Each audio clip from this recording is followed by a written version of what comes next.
ఇంట్లో ఎక్కువ ఉంటే బయటికి వెళ్లాలనే ఇష్టం తగ్గుతుంది. ఇంకా ఎక్కువ ఉంటే ప్రతిదీ హెవీగా అనిపిస్తుంది. నువ్వు రెస్ట్ అవుతున్నావు అనుకుంటున్నావు, కానీ నిజంలో నీ జీవితాన్ని నువ్వే వృధా చేసుకుంటున్నావు. ఊపిరి పీల్చుకోవడం కూడా ఎఫర్ట్ అనిపిస్తుంది. సన్లైట్ కూడా ఒక టాస్క్ లాగా అనిపిస్తుంది. కానీ ఇది లేజినెస్ కాదు, ఇది మెంటల్ ఎగ్జాస్టన్. సైకాలజీలో దీని ఒక పేరుంది, రూమినేషన్. మీ బ్రెయిన్ ఎప్పుడు స్పిన్నింగ్ లో ఉంటుంది. ఫ్యూచర్ గురించి టెన్షన్, పాస్ట్ గురించి రిగ్రెట్, ప్రెసెంట్ నుంచి టైర్డ్. మీ థాట్స్ లౌడ్ అవుతాయి, మోటివేషన్ డిసపియర్ అవుతుంది. ఇంకా మీకేమి చేయాలనే ఉండదు. ఇది నాకు రెస్ట్ కావాలి అంటూ స్టార్ట్ అవుతుంది. కానీ డేస్ పాస్ అవుతాయి, తర్వాత వీక్స్.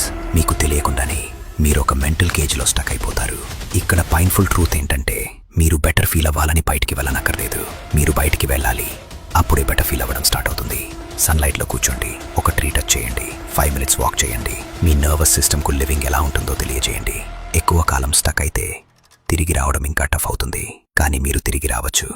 ఇప్పుడు ఈ రీల్ని సేవ్ చేసి ఫాలో చేయవడం. ఈ రీల్ చూసిన ప్రతి ఒక్కరు ఇలా స్టక్ అయి ఉంటారు. షేర్ చేసి వాళ్ళని ఈ మెంటల్ కేజ్ నుంచి ఫ్రీగా చేయాలి.